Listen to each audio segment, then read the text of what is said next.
Pelatih Atletico Madrid Diego Simeone baru-baru ini telah membuat keputusan yang sangat unik ketika tim asuhannya menjalani tur pramusim menghadapi tim Segunda Division Numancia bermain di Estadio Municipal Bergo de Osma pada hari Kamis 28 Juli 2022.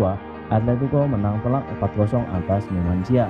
Namun di balik kemenangan itu ada hal yang unik yang dilakukan oleh Atletico, di mana babak kedua harus kehilangan satu pemain belakangnya, yaitu Mario Hermoso yang karena cedera. Ia pun harus ditarik keluar, namun sayangnya semua pemain yang berada di bench Atletico saat itu sudah dimainkan.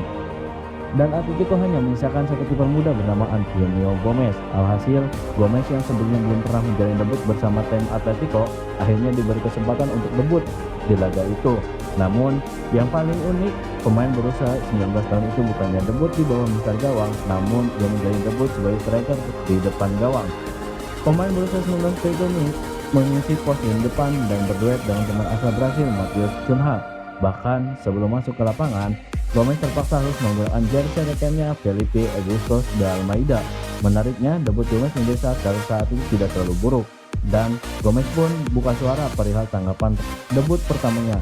Debut yang aneh sore ini dalam pertandingan Numancia, tapi sangat senang dan menikmati menit pertama saya di tim utama. Posisi yang tak biasa, tapi selalu belajar dan memberi yang maksimal. Terima kasih atas dukungannya, ujarnya. Gomez sendiri bergabung ke Atletico Madrid pada tahun 2019.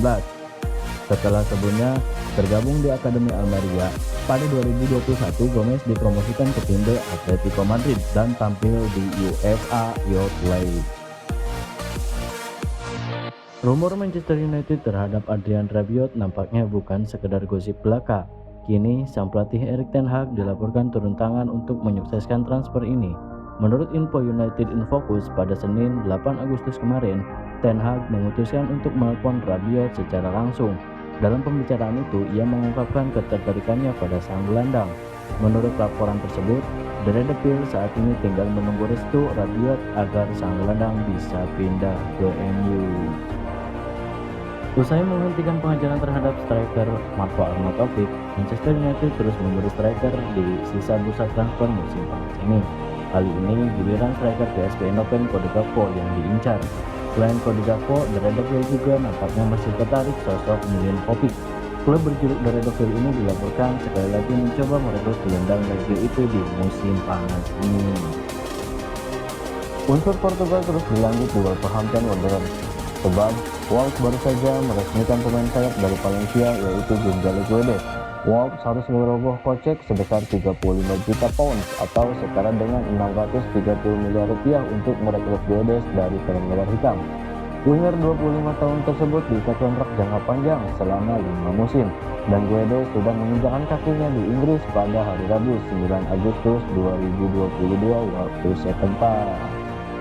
AC Milan semakin serius untuk bisa menekan Hakim Ziyech dari Chelsea. Kampion Serie A tersebut konon telah mulai kembali pembicaraan dengan The Blues Chelsea untuk membahas soal transfer pada musim panas ini. Klub Stefano Pioli itu telah melakukan pendekatan kepada Hakim Ziyech pada awal bulan lalu, namun kabarnya Rossoneri tidak akan mempermainkan Ziyech. Milan justru hanya akan meminjamnya saja selama 1 musim ke depan dalam misi mempertahankan Scudetto. Sportable mengabarkan jika Atletico Madrid memberikan kesempatan Manchester United untuk mengontrak Alvaro Morata pada musim ini. Tampaknya Atletico belum terlalu membutuhkan jasanya. Itulah mengapa Atletico menawarkan pemain berusia 29 tahun itu ke MU. Namun, masih belum ada kejelasan mengenai status transfernya. Bagi MU, tawaran ini jelas menarik karena mereka belakangan terus dikritik karena performa lini serang yang tak kunjung maksimal. Mengalami krisis finansial, Barcelona kesulitan mendapatkan pemain barunya. Dilansir Kintrack, 2 pemain baru Barcelona yakni Christian Eriksen dan Frank Kessie bisa sama-sama pergi secara gratis dari Barcelona jika klub tidak mampu mendapatkan mereka sebelum laga pembuka musim ini melawan Rayo Vallecano. Ada klausul yang tertera pada pemain Denmark dan Pantai Gading itu dengan Barca yang kemungkinan mereka untuk meninggalkan klub tanpa biaya jika hak-hak mereka tidak terpenuhi. Manchester United harus merelakan kegagalannya merekrut Frank de Jong di musim panas ini.